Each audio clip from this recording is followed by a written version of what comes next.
Welcome back, guys. Today we're going to continue our NFL predictions with the Tampa Bay Buccaneers. And the Tampa Bay Buccaneers is a team that's obviously in transition. For one, the GOAT, Tom Brady, he's gone. And the offense severely regressed last year. They made that Tampa Bay Buccaneer team, they made it in spite of themselves than actually being a good team. And as it shows, they were one and done in the postseason. Tampa Bay right now, it's either going to be Baker Mayfield or Kyle Trask as the next QB for this team.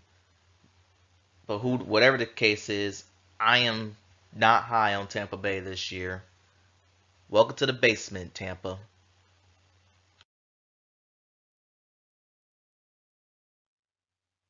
And looking at last year's schedule, they actually started off pretty decent.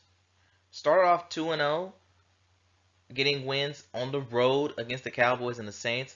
Then they lost their next two at home against Green Bay and the Kansas City. Got a win against the Falcons because of ref ball, if you know, you know, before losing three straight to Pittsburgh, Carolina, and Baltimore. Getting a late win against the Rams, getting a convincing win in Seattle, going to overtime, losing to the Browns, beating the Saints because of bad clock management on the Saints' part, getting destroyed by the Niners, outplayed by the Bengals, won in spite of themselves against the Cardinals, before getting a division win that won in the division against Carolina.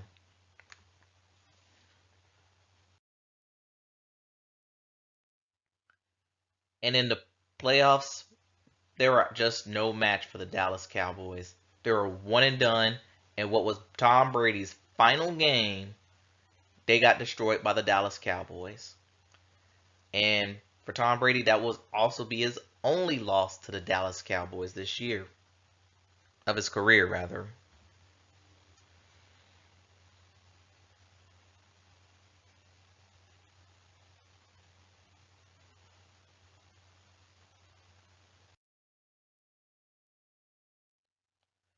Now let's take a look at some highlights for Tampa Bay.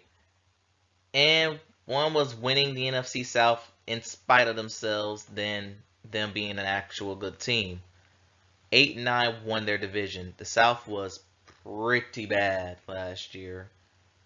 That any one of those lesser teams that didn't win it had a great shot of winning it. Then they swept the Saints. Usually in the Tom Brady era of Tampa Bay, the Saints owned them. This year, they were able to get two wins against them. So that was good for them. And Mike Evans' Week 17 performance that got Tampa in the postseason anyway. And that's mostly thanks to Carolina Panthers missing J.C. Horn for that game. And Tampa just picking on C.J. Henderson and Mike Evans going crazy in that game.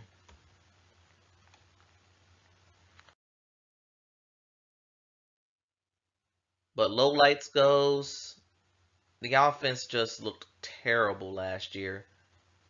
Maybe it was Bruce Arians or Byron Leftwich failing to adjust as an offensive coordinator. Those might have been the cases of why this offense struggled.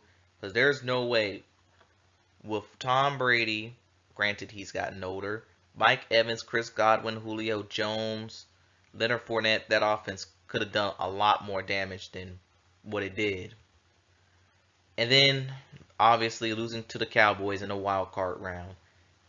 And ensuring Cowboy arrogance for at least a week.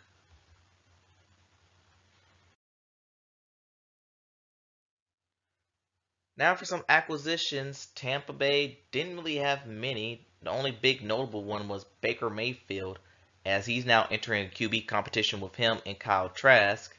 God help us all. But they're known for their losses. They lost Tom Brady. He retired. Blaine Gabbert, he's gone to Kansas City. Leonard Fournette was a cap casualty, as was Cameron Brate. And Donovan Smith, I think he walked in free agency as well.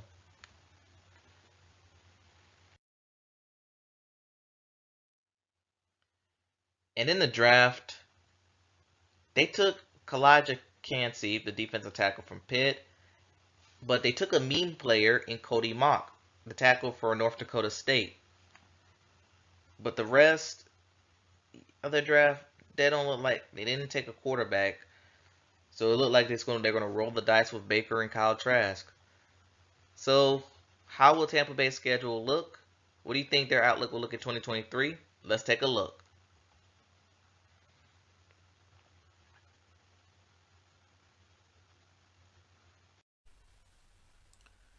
Okay, Tampa Bay, let's go ahead and start having this conversation. You already know I'm not really too high on you this year. So, what do we have? Well, the first two games will result in losses, a loss to the Vikings and a loss to the Bears. Then they got the Eagles. You know they're going to lose that at home. Then New Orleans. I think the Saints will win this one. Heading it and after their bye week, they're 0-4. And that's not a good look for particularly Todd Bowles if you want to keep his job. But week 6, I'm going to give them their first win of the season will come against the Detroit Lions. And you know what? Their second of the season will come against the Atlanta Falcons. But against the Buffalo Bills on the road on Thursday night, yeah, blows a win. Even if I tend toward the home team. Then the Houston Texans. I say Houston's going to be a lot better than what people think. I'm going to roll with the Houston Texans to win this one. Tennessee, and then they have Tennessee at home. A toss-up game, but I'm actually going to pick Tampa to win. Week 11, San Francisco. While I don't think it's going to be a blowout like it was last year, San Fran's still going to walk out on top. Then is week 12, Indianapolis. And this one, I think Tampa, if they were to get a road win, I think this is where that road win will occur. Then they have the Carolina Panthers. I already gave them a loss in that week. Then the Atlanta Falcons. I do have them splitting with the Falcons. Against Green Bay, I have them losing. Jacksonville, I got Jacksonville winning. I got them beating the Saints week 17. But unfortunately, they're going to lose to the Carolina Panthers in week 18. They're going to get swept by them, which is their record to 5-12, which is kind of predictable given that Tampa is losing a lot, possibly losing more given the coming weeks. And this probably won't be enough for Todd Bowles to keep his job. That's how the ball bounces. So tell me what record you think Tampa Bay will be in the comments below. Thanks for watching, and I'll see you next time.